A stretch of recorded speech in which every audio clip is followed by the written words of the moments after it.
Podcast Network Asia.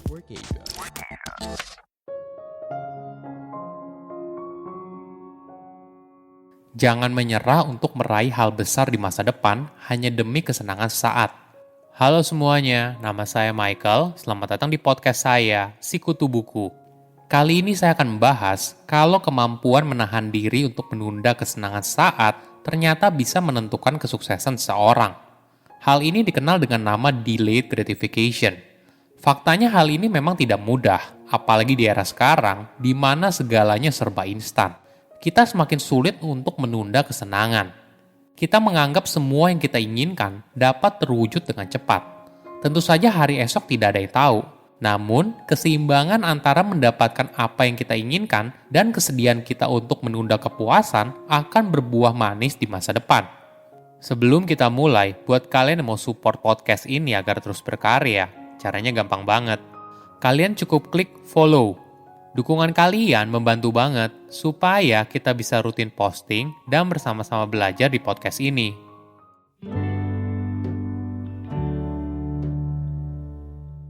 Apa itu delayed gratification?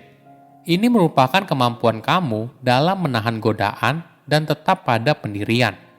Seringkali banyak orang menyebutnya sebagai kontrol diri. Contohnya seperti ini, kamu sedang menjalani diet, namun kamu ditraktir all you can eat. Apa yang kamu lakukan? Apakah kamu tetap pada pendirian dan mengikuti pola makan dietmu, atau malah skip diet dan memilih all you can eat?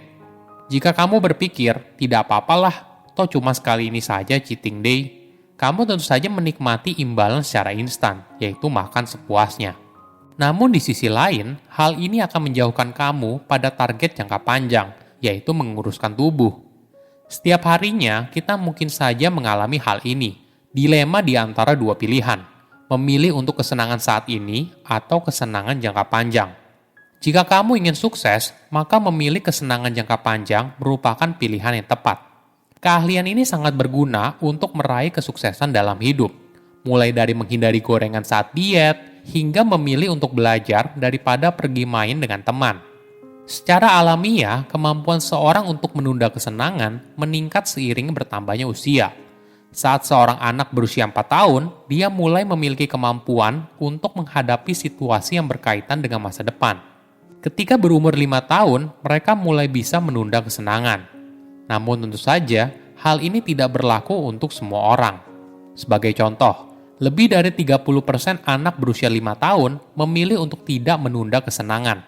Hal ini mungkin terjadi karena anak tersebut seringkali merasakan orang dewasa yang suka mengingkari janjinya. Kejadian buruk ini yang membuat mereka merasa tidak ada gunanya menunggu, toh janjinya juga tidak pernah ditepati.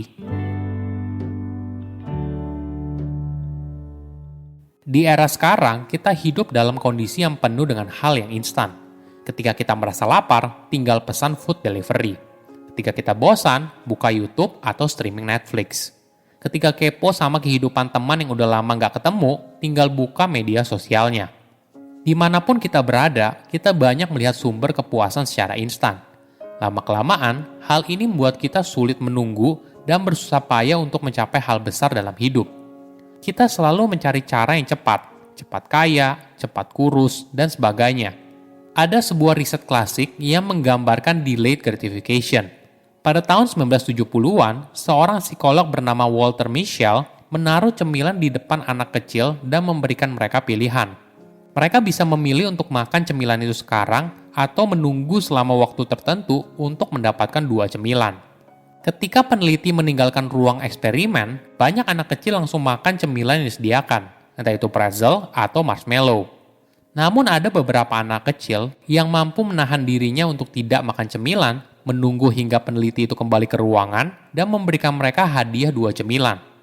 Ketika diteliti lebih lanjut, anak kecil yang mampu menahan diri mereka untuk tidak makan cemilan saat itu juga ternyata lebih sukses daripada yang lain.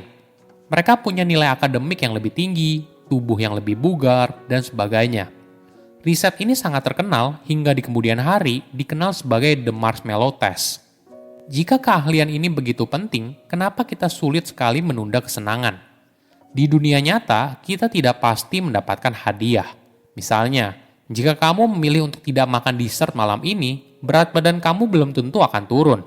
Jika kamu tidak pergi main dengan teman dan memilih untuk belajar, belum tentu nilai kamu pasti akan bagus. Banyak hal tidak pasti dalam hidup, dan hal ini yang membuat menunda kesenangan semakin sulit. Makanan enak yang ada di depan mata merupakan hal yang pasti, tapi tujuan kamu untuk menurunkan berat badan di masa depan belum tentu berhasil. Untuk bisa menunda kesenangan tergantung pada persepsi kita masing-masing. Apakah kita yakin apabila kita menunggu, maka apa yang kita impikan bisa terkabul? Psikolog dari The Marshmallow Test melakukan eksperimen lanjutan. Kali ini, mereka menambahkan satu variabel, yaitu separuh dari peneliti yang menjanjikan cemilan kedua ternyata ingkar janji dan hanya meminta maaf. Ketika eksperimen ini dilakukan kedua kalinya, anak-anak yang sebelumnya sudah ditipu tidak bersedia menunggu lagi dan langsung makan cemilan tersebut ketika penelitinya meninggalkan ruangan.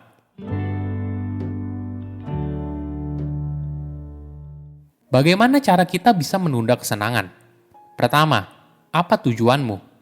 Jika kita tidak punya alasan yang kuat, kita akan sulit menunda kesenangan.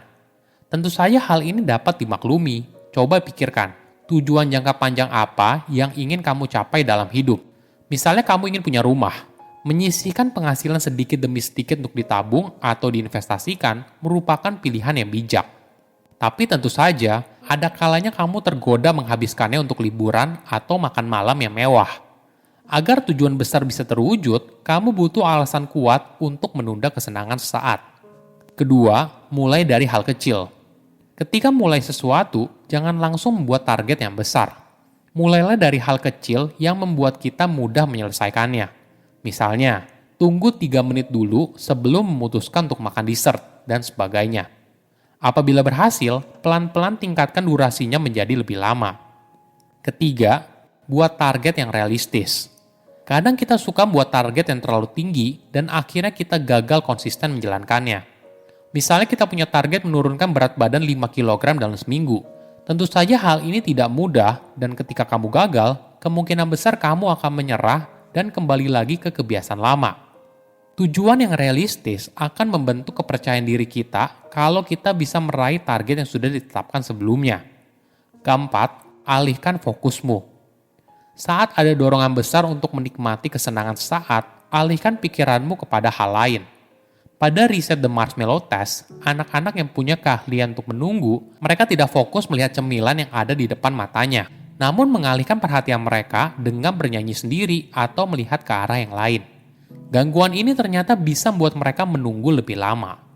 Kelima, bersyukur. Ternyata perasaan bersyukur mampu mendorong seseorang untuk lebih menghargai tujuan besar jangka panjang. Mungkin ada orang yang bingung, gimana ya caranya untuk memunculkan perasaan bersyukur? Pada dasarnya, banyak hal yang bisa kita syukuri. Misalnya kamu bisa menuliskan kejadian baik apa yang terjadi padamu di hari ini. Namun perlu disadari, dorongan untuk menikmati kesenangan saat akan selalu ada. Oleh karena itu, kita perlu membuat kebiasaan baik untuk bisa menahan diri dari godaan yang muncul. Ketika kamu bersedia menunda kesenangan untuk mencapai hal besar, maka dirimu di masa depan akan berterima kasih atas pilihanmu saat ini. Saya undur diri, jangan lupa follow podcast Sikutu Buku. Bye-bye. Pandangan dan opini yang disampaikan oleh kreator podcast, host, dan tamu tidak mencerminkan kebijakan resmi dan bagian dari podcast Network Asia. Setiap konten yang disampaikan mereka di dalam podcast adalah opini mereka sendiri dan tidak bermaksud untuk merugikan agama, grup etnik, perkumpulan, organisasi, perusahaan, perorangan, atau siapapun dan apapun.